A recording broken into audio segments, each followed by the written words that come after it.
Welcome back to 91.7 WEEM. I'm your host, Logan Romine, and I'm joined by Michael Johnson. And today we're going to be talking about modern tree solutions. So, kick things off, what's your position within the company? So I am the owner. Mm-hmm. So what responsibilities do you guys handle throughout the company? Like, what do you guys do? So our primary focus is we are an end-to-end tree service as well as a crane service. So we handle responsibilities such as removing trees, stump grinding, tree pruning, pretty much the day-to-day operations of managing and taking care of trees. Along with that, we also have a crane service. So there's a construction company, HVAC company that needs crane lifting services such as trusses or HVAC units set. We also help them out with that. Mm-hmm. So how do people reach out to you and like hire you for a certain job? Or are you by job or are you just like by contract? So it really depends. So we are a residential and commercial company.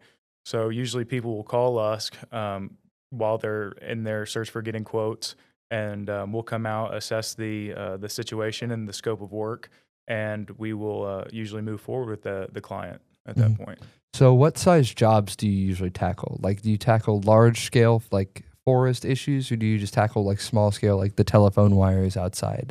So we don't do the line clearance. That's usually a whole separate company that does things like that, and they have the much larger contracts with the city and the county. We primarily, like I said, do residential or commercial. We can be out there for just a few hours up to a couple weeks, especially on the larger land clearing jobs. But generally speaking, we're at a job no more than a day. We have some heavy equipment that really allows us to get a lot of volume done in a short time span.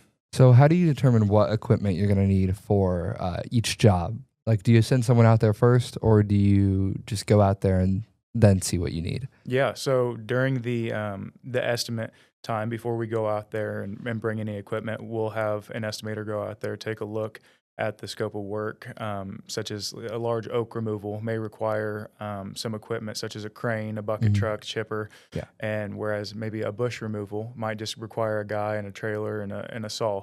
So it really depends on the scale of the job, what kind of equipment we'll need.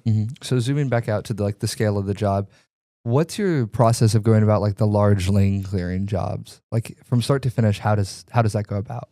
So basically, during the time of the estimate, we'll kind of get a game plan together and decide what equipment is needed, what kind of access points we have, and then what kind of debris we'll be taking out of there.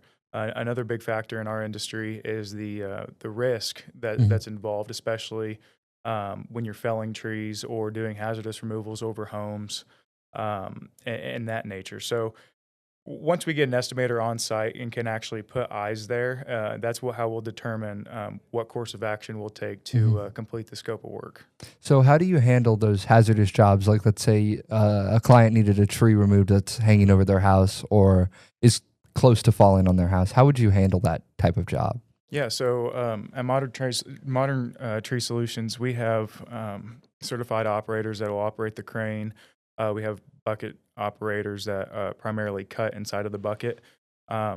Generally speaking, when we come into one of those hazardous situations, we'll kind of assess it. Sometimes things don't always go as planned, and given the experience that we have, we'll make a judgment call and decide what kind of equipment, what kind of techniques we'll have to use, whether that's positive or negative rigging, such with ropes and rigging gear, such as pulleys, rigging rings, and such. And then if it's a big enough job, we'll say, hey, we'll bring out the crane, make it a little bit safer and less hazardous for us and the homeowner. So looking into like the employee aspect, how does each employee decide like where they're going to work, like with like the bucket, or if they're the crane operator, or if they're just going to be working on smaller ground jobs?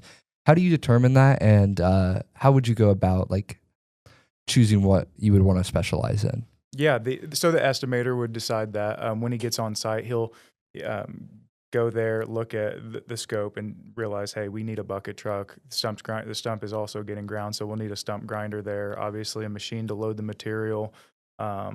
In some spots we can't necessarily get a bucket truck or crane access to because it's too tight. So at that point, we may decide that, hey, a climber is needed in this specific situation just because we can't get access. Or maybe a climber is needed in the backyard to access the tree in the backyard that we're removing. and we can only reach it from a crane in front of the home. So Mhm. really, the estimator would decide which pieces of equipment we bring out for that day. Do you ever have to refuse jobs because like you simply can't fit equipment, or like you don't have the personnel on staff to do it, or do you usually take all jobs that come across your table? Yeah, us as a company, we're really blessed with the equipment that we have, and there's not many things we can't do.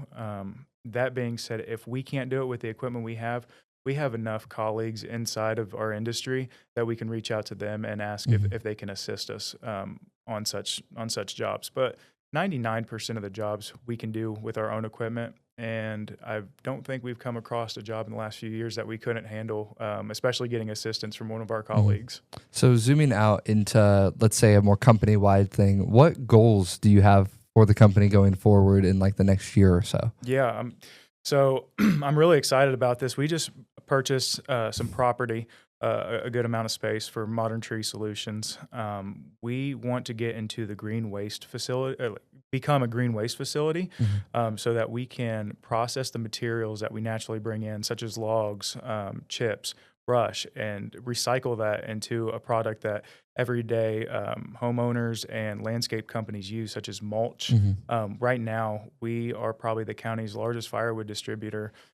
So any suitable firewood that comes in, we'll split that up and then Mhm. resell that during the winter time. It allows us to keep our guys busy instead of having to lay people off. Mhm.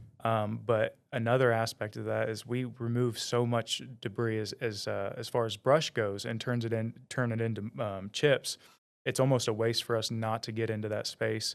So that is actually what the future is going Mhm. towards for us. So how do you go about becoming a green waste facility, like you were talking about?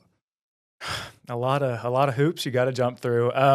So right now we're trying to get the proper zoning on the property. Mhm. We just purchased a little bit over 13 acres, so getting that rezoned for industrial use, kind of going in front of the planning commission, telling them what our ideas are and how that'll benefit the county, Mhm. which we truly believe it will, because such as Anderson, they don't have a place that will take in all that waste and actually reuse it. There are certain areas you can Mhm. take it, but it generally just gets piled up and then the costs keep going up. So our goal is to provide a place for residential and commercial companies to come be able to dump their waste and us repurpose it, Mhm. so that costs can kind of maintain a smaller threshold than some of the other companies that just pile it up. Mhm.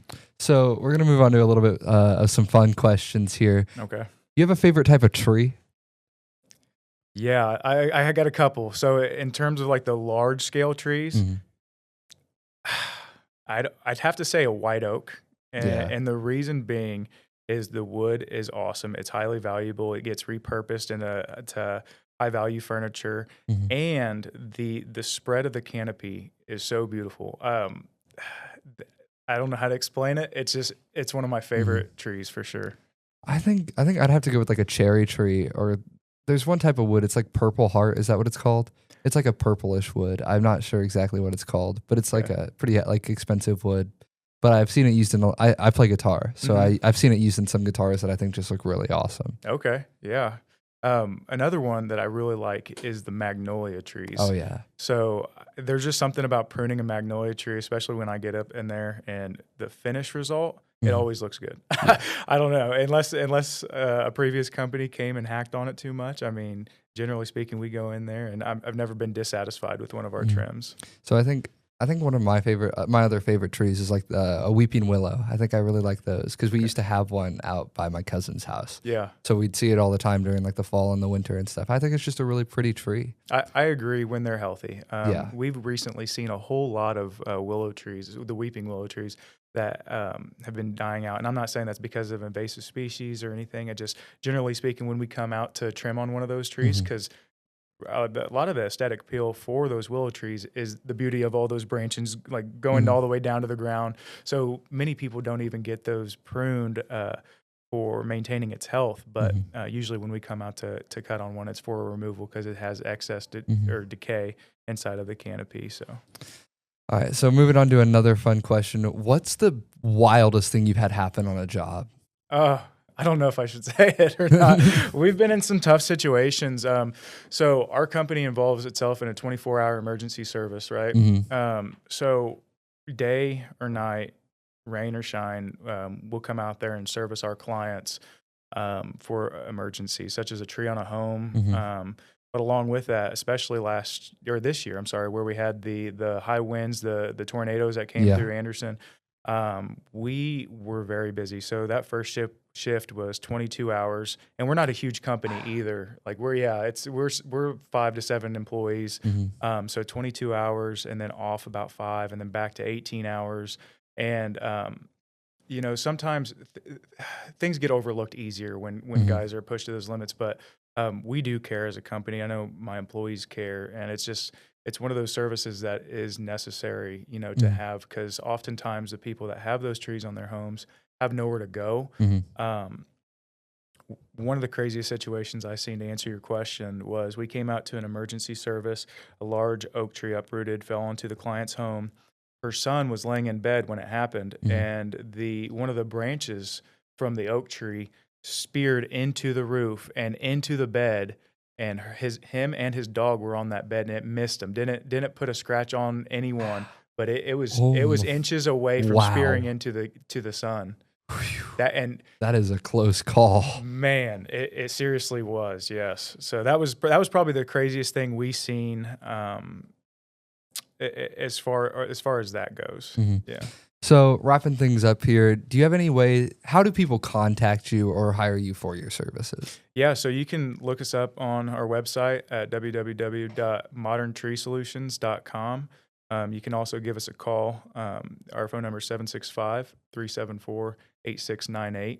Or you can get on our Facebook at Modern Tree Solutions and just click on the link to fill out a request form. And then we usually get back to all of our potential clients within 72 hours and then get an estimate set up to where we can come and assess the situation. Well, awesome. Thank you so much for coming out with me. Once again, I was your host, Logan Romine, and I was joined by Michael Johnson. Thank you. Thank you.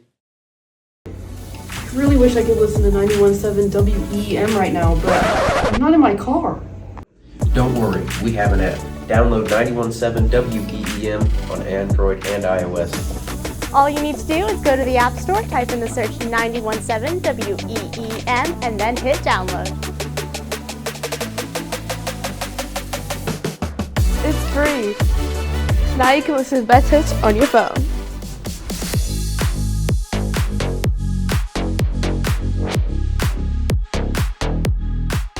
.7 WEEM. This is another episode of WEEM Weekly, and I am your host, Julia Walls, and I'm joined by Jody Brown and Melissa Franklin.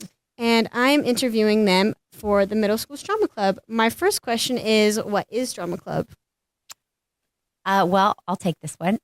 Drama Club is a group that we sponsor. We have auditions. Kids get to come and audition. They try out for a musical, usually, where we dance, we sing, we teach them the acting basics. A lot of them are coming from the elementaries where they've done a little bit of the basics there. We help to hone in on those skills so that they're ready for Mrs. Jackie Brown at the high school when they make it over here. Cool. To go off of that, what are the auditions like? Okay, so auditions are usually taking place in the middle school stage area, and they do come in one at a time, so it can be a little intimidating for them. But they come in and we ask them to sing a very short snippet of a song. Usually we try to keep it to something that's a musical genre, or a Disney song will work as well. And then we give them we call them sides, or little pieces of the script ahead of time, so that they have time to look over them and think about the character and think about how they want to use their voice to inflect the feelings that are in the script. And so then they'll do that. And very rarely, but sometimes we'll even do a dance audition, just a quick little 8 count. I was a middle school drama kid. I was a elementary school too. And so Miss Brown and Miss Franklin were both my drama club teachers, I guess. Yeah. I remember the audition process. I would be so nervous. But I remember my 7th grade year, I sang a song from Little Mermaid. I remember that. It was Part of your world. Yeah. That one's a very popular one. That and Yeah. Moana. yeah. It was very scary, but also like you just got to get it. You got to get it out of your system so you're less scared. Yep. And we try really hard to kind of have a back and forth with the people that are auditioning so the kids feel a little bit more at ease. And we try to smile a lot and nod. We've been there. We understand completely. It is nerve wracking. Yeah. Another question coming off of that one is like, what is the process of choosing your actors like?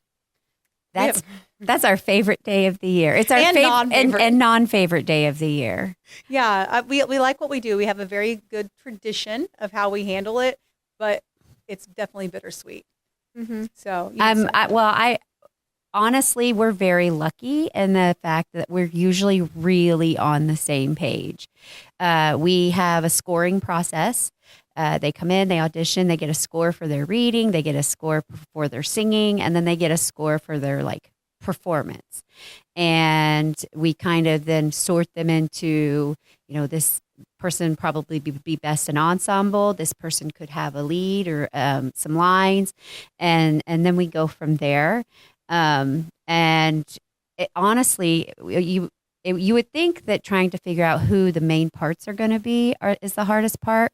It's the ensemble pieces that are really tough for us, and trying to figure out who's going to be, stagehand number 1 and assistant number 2. Because there's really only one or maybe 1 to 4 lead roles, and you have double, sometimes triple that kids that are close to being able to handle it. And so then all the ones that you wish that you could give the bigger parts to filter down a little bit in a way where it's like, okay, I don't want this person to just be an ensemble. Like we want her to be a bigger part, or we want him to have more lines, and it's just not there. And it is a big puzzle. And so then we do have to have some conversations of, and this is a good lesson for anyone who's listening, I feel like, because it's not just in the audition room. Because if I've had you in class and you never show up to school, you're absent all the time, you're not turning in your work, you're not responsible, and it's between you and another kid who I know is there all the time, I can't say that doesn't pop in our head sometimes. Our saying, which we got from Mrs. B and Pendleton Players, is you're always auditioning. So, you do it kind of like athletics, they want them to be upstanding citizens, and we're looking for kids who work hard and that kind of thing. And then should we tell them our secret? Maybe half of our secret, maybe just not the location. You don't have to. Well, what makes it our favorite day is we usually have 2 days of auditions, and then we have a small callback on the third night, and then we go to dinner at a specific restaurant and we shut it down. We literally be there. We're there all night until we get it casted. Wow. And it's fun, and also like, what are we doing?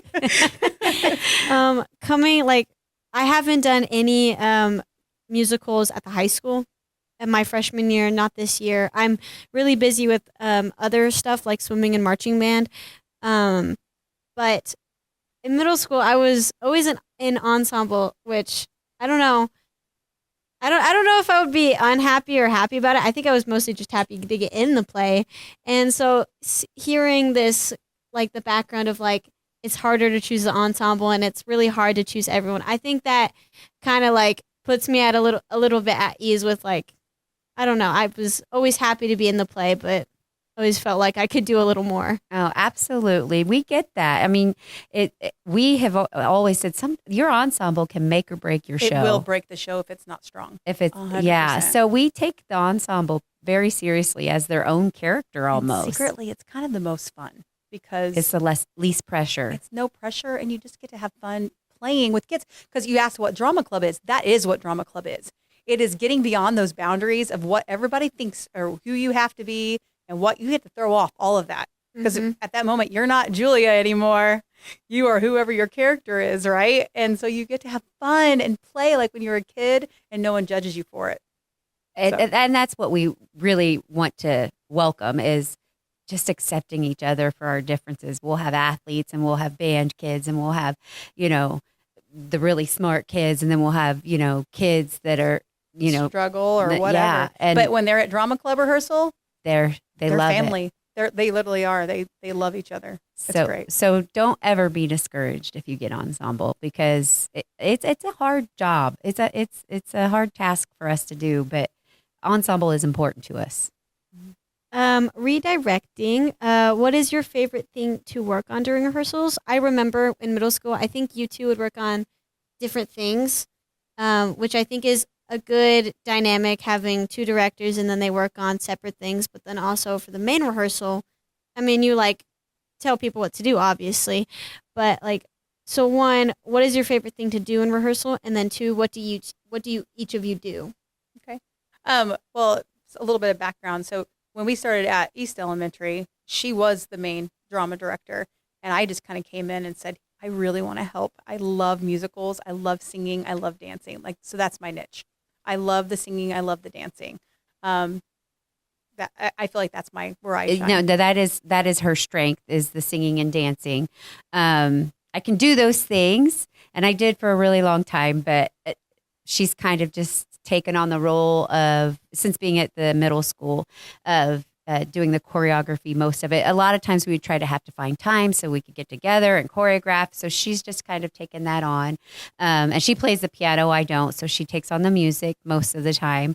And I do the blocking. Everything else. I do the blocking, which is telling the actors where to stand or how to walk and that kind of thing. And she does that too. She'll jump in.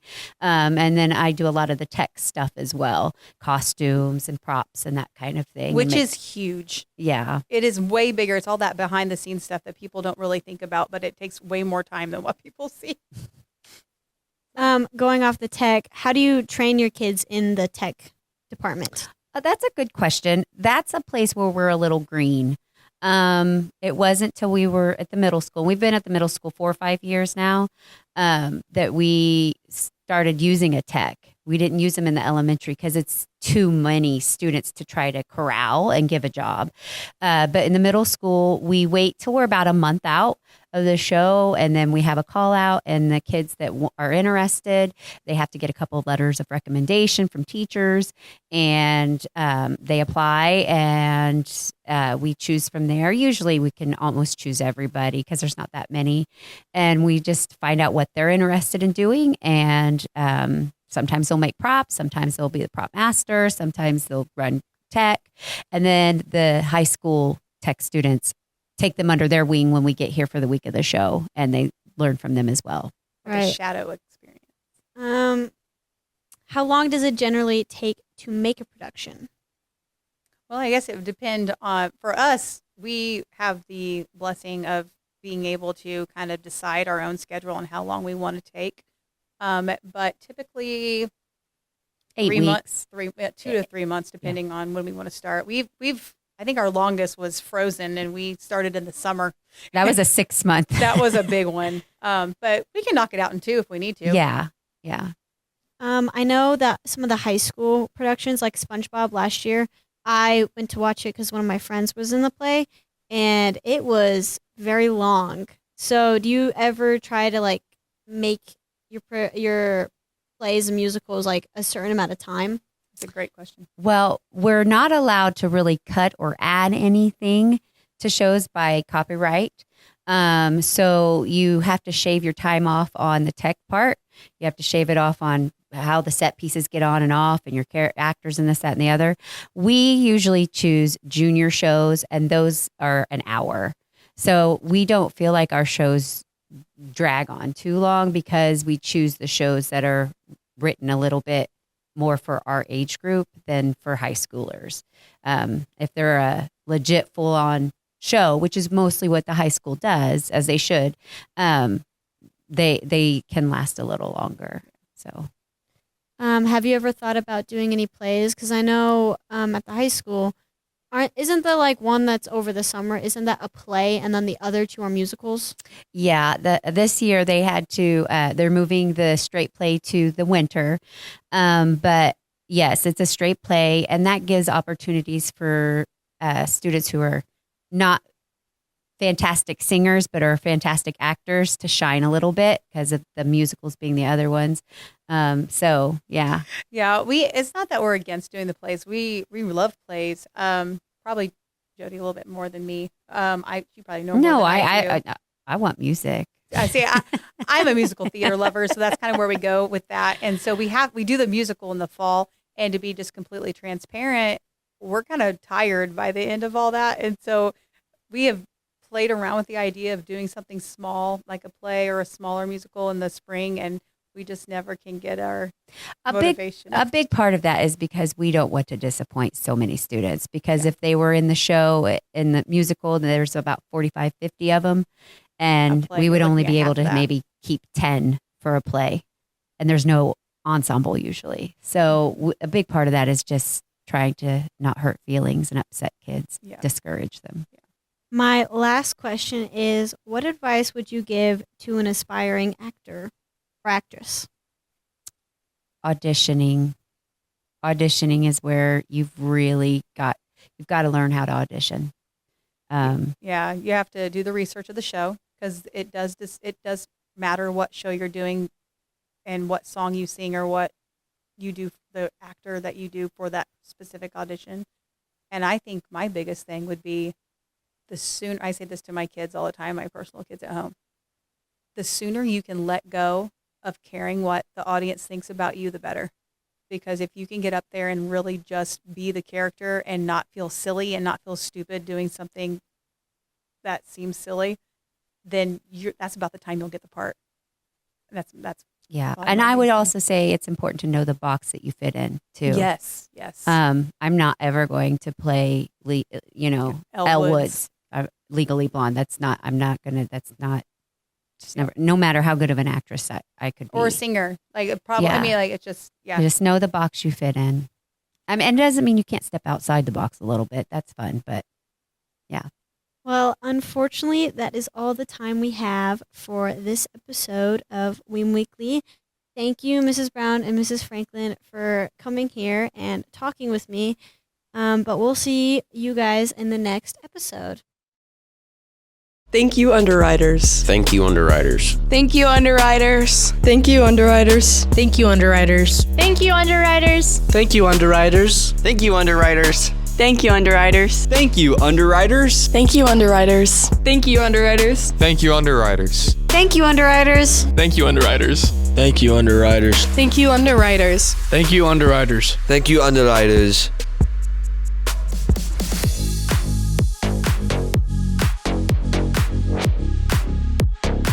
I'm Brooklyn Schuyler, and I'm joined by Mrs. Lauerman. And we're going to be talking about the Spanish trip, the one that just recently happened, and then the upcoming ones that we know of so far. So to begin, you did recently go on a trip. Could you tell us a little bit about where that was to?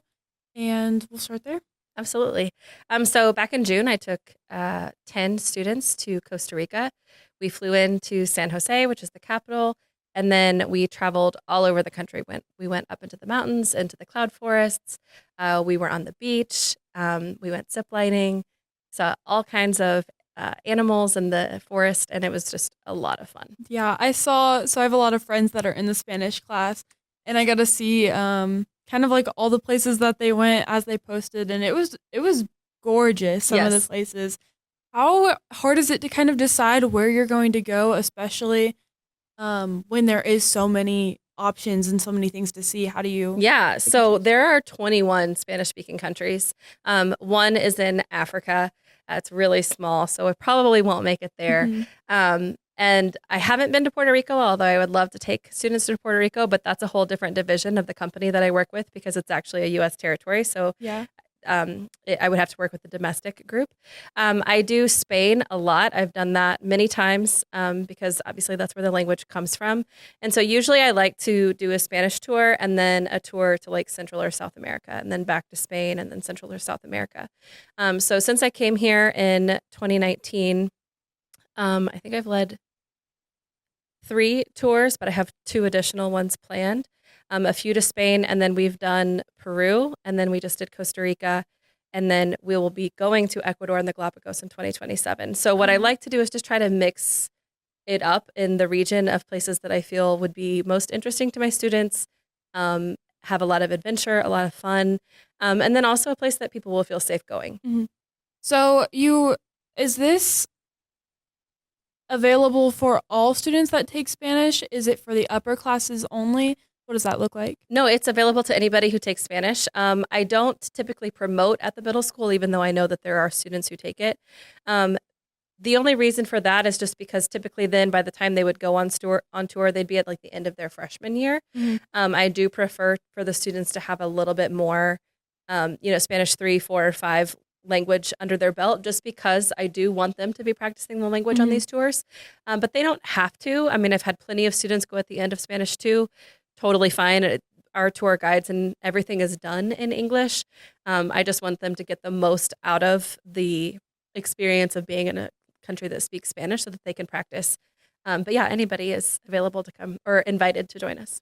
And then do students mostly go either all of the years of high school or, once they start third year and then onwards till they get to Spanish 5?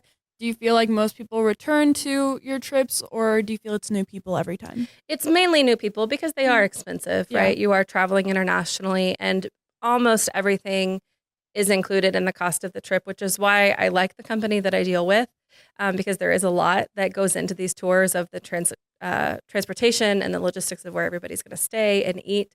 And most of that is out of my hands. And so I'm like, please take it from me. I don't want to do that.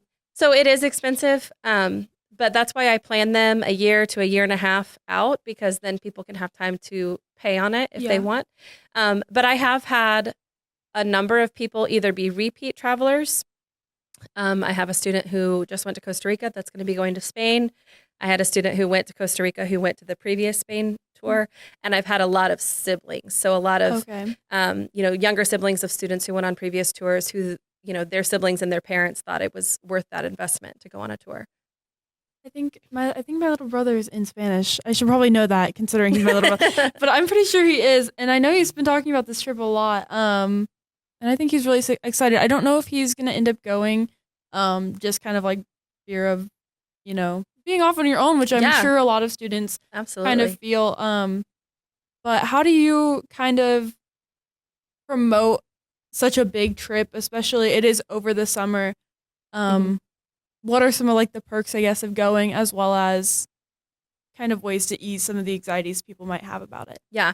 So the way I typically promote my trips is through announcements and videos in my classes, signs around the class or around the school, as well as I have a travel Instagram account that my students typically will share, and you can see pictures and videos of our previous tours, as well as any promotion of current tours, the links for those trips and things like that.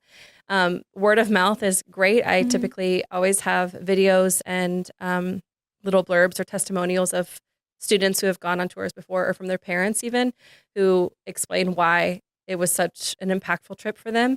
I really appreciate the help of Senora Miller and Senora McKinney, who also promote in their classes. And then what I really try to do is just talk it up and talk about it in class. And I kind of will allow an entire class period, if the students want that, to ask the questions, to go, well, why are we going to go to this place? Or what can we see there? Or, well, what's this going to do? Because the more they get to hear about it from me and from the people who have been on it before, the easier it is for them to kind of grasp going to someplace that's so new. Spain is it's new and it's far away, and also it's probably the most similar to our way of life. And so a lot of people feel more comfortable with that. Going to Central or South America can be a lot different. And so that's where I get a lot of the questions of like, well, what does that look like? And, but I think that just having that conversation to me is a valuable piece to it. And that's really cool, even for people who aren't going on the trip, to kind of be familiar with lifestyles and just workings of what a trip would look like, or how people live everywhere else in the country. Because I feel like we are very secluded in what we know until you get to branch out. So when you're going to these places, are these places that you've been personally before? Have you ever been on a trip where it's like, this is my first time as well? How does that work? A mixture. Spain, I've been to many times in my life. I studied abroad in Spain in high school as well as in college.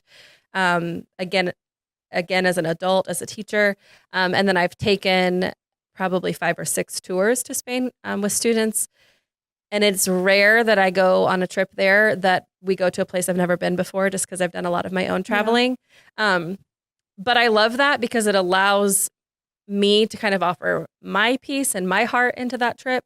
I feel more comfortable, although Spain is most similar, like when we're in Madrid or Barcelona, where it's a city of 5 million people. That's really different than even just being in Indianapolis. Yeah. Especially different from being here in Pendleton. And I grew up in Shelbyville, and I'm from a small town as well. And I remember going and living in Madrid for the first time and being like, I don't know what to do. This is way too many people. There's public transportation. There's a metro. But we get to experience all of that. We get to take the metro. We get to take the subway. We get to walk long distances to places that a lot of people are like, oh, we have to walk there. But my family actually had an exchange student from Spain for a summer one year when I was in college. And I remember we were in Indy, and we were like at a mall, and we were going to go to a restaurant that was like literally across the street. But that street's like 8 lanes wide, and there's not a crosswalk. And she's like, we're getting in the car to go there. Like, no, we can't walk there. Yeah. She's like, I can see it. But then in Europe, you're going to say, okay, well, we're going to go there. It's going to take us about 25 minutes to walk there. And, that's a huge shift. But I love doing that and kind of exposing them to a different way of life. But then Peru, I had never been to Peru. Okay. And I had never been to Costa Rica. And so that's also really fun for me to experience that alongside my students. Mm-hmm. Like, this is a brand new experience for you and me together, and we get to learn about it together, and that's really fun. I have been to Ecuador and the Galapagos. I did that tour in 2018 at my previous school. So by the time I go back, it will have been 9 years. So some of it, I'll remember, but there's a lot that'll be kind of like experiencing it again for the first time. So I like the mixture of it. I like learning alongside my students, and I also like being able to be another person that kind of knows the area. Mm-hmm. And I think that offers so many different, especially with you guys going so many different locations. It's not like you go to Spain every single year. Mm-hmm. It offers so many different learning opportunities, as well as types of learning for those students, whether they're going, like, wherever they're going. It's always new. It's not like, all right, we're going to do this for the 8th year in a row. Like, right. And that's what I like too, is that then the students can kind of choose. Like, they know there's going to be consistent travel opportunities. If one is coming up, like, let's say it's the Galapagos, and they're like, I don't know that I want to do as much adventure and hiking. I think I'll wait till Spain comes. I know that there will be another Spain tour. Or maybe on the flip side, maybe they're like, I'm not as interested in history and museums. I want more outdoor adventure type stuff. I'm going to skip this Spain tour. I know that she's going to do something else in a year or two. So talking a little bit more about the trips that you have upcoming, can you just remind us kind of what those trips are, as well as maybe what you are excited for in these upcoming trips? So this coming summer in June, I'm taking students to Barcelona and Madrid. We'll fly into Barcelona. I love Barcelona. It's on the northwestern coast of Spain. It's on the Mediterranean. It's beautiful, very temperate weather. There's a lot of really neat architecture by Antoni Gaudí. He is the architect of the Sagrada Familia, which is this huge, amazing basilica that's been under construction since the mid-1800s. And it's set to be finished in 2026. And so that's specifically why I chose this tour to go back, because I've seen it many times from the outside as well as the inside. And so I'm excited to see it in its completion. Yes. Then we'll go to Madrid, which has my heart. It's where I've spent most of my time in Spain. And we'll do a couple of small cities as we travel throughout. Another really cool thing that we do is we take the I can't think of the word for it now, but not just a train, but like a high speed train from Barcelona to Madrid. And that's really cool. Yeah. Because again, we don't use train transportation in the United States, and it's very common in Europe to go the longer distances. And then we're actually going to tag on a couple of days in Portugal, which is not a Spanish speaking country, but Portuguese is another Romance language. It's very similar to Spanish. And in my mind, I just kind of thought, we're already over there. We may as well add another little experience. So we're going to do that. So I've been to Portugal, but I've not been to the cities that we're going to. So that'll be new for me. I'm really excited for that trip. Just Spain is always just a lot of fun. There's a lot of things that you go and physically see that you're like, oh, we learned about that in class. And that for me as a student as well as a teacher is one of the most fun things. Then in the Galapagos, it'll be a lot different. We'll have some time in Quito in Ecuador where we'll do more of the museums. We'll see the presidential palace. We're going to travel to the actual equator and kind of get to see there is a physical line painted on the ground so that you know where the equator is. But there's all kinds of like experiments that you can do of how things are different on one side from the other, even though you're only a few feet apart from where you started. And that's a lot of fun. And then we'll fly to the Galapagos Islands and we'll travel by boat between 3 of the islands. And we'll do a lot of exploring, a lot of hiking a volcano. We'll snorkel and swim with sea lions and sea turtles. We'll go see the giant Galapagos tortoises. And that's just a lot of adventure and fun. And then kind of rural communities. So you get to experience life that's very different from ours, get to interact with the local people, practice the language, learn how to cook some food. So it's just a totally unique experience and one of the most beautiful places in the world. That is really cool. And I really like how it is so taking your class and then moving it, to these actual countries and actually getting to really experience everything. It's not just words on like a homework assignment. These are really things that are happening and you're kind of seeing it. And then just getting to live it for a little bit is extremely cool. Thank you. Yeah, I call them like the ultimate field trip, right? Like it's not just a vacation. We're going to learn, which is really important to me that I always pick tours that my students are going to go and learn on, and that they're going to come away with experiences that are going to strengthen their future, give them confidence. We talked a little bit before the interview about like being homesick or being nervous. And I've had that. I've had kids who are really scared or are really homesick, and watching that growth throughout the 8, 9, 10 days of the tour is really cool to kind of see them overcome that challenge of knowing that what they're experiencing is worth it, but at the same time just really wanting to be at home. And then coming away at the end being like, I did it and I made it, and it sounds kind of silly, but you can feel that way of like, I cannot do this anymore. And it's always a huge like growth opportunity for them. And I love to see it. Yeah. And even like, especially with students who are, they're traveling together. So there's kind of those shared anxieties that they get to work out together. And then at the end be like, look at what we did and look at what we learned. And, we've been in this class together for maybe 4 or 5 years now. And now we're here at this trip, actually learning, like actually applying that knowledge. So that's really cool. Thanks. Well, that is going to wrap it up for this interview. Thank you so much for sitting down with me and talking a little bit more about the Spanish trips. We have a really amazing program here from what I've learned today. So, yeah. Thank you for having me.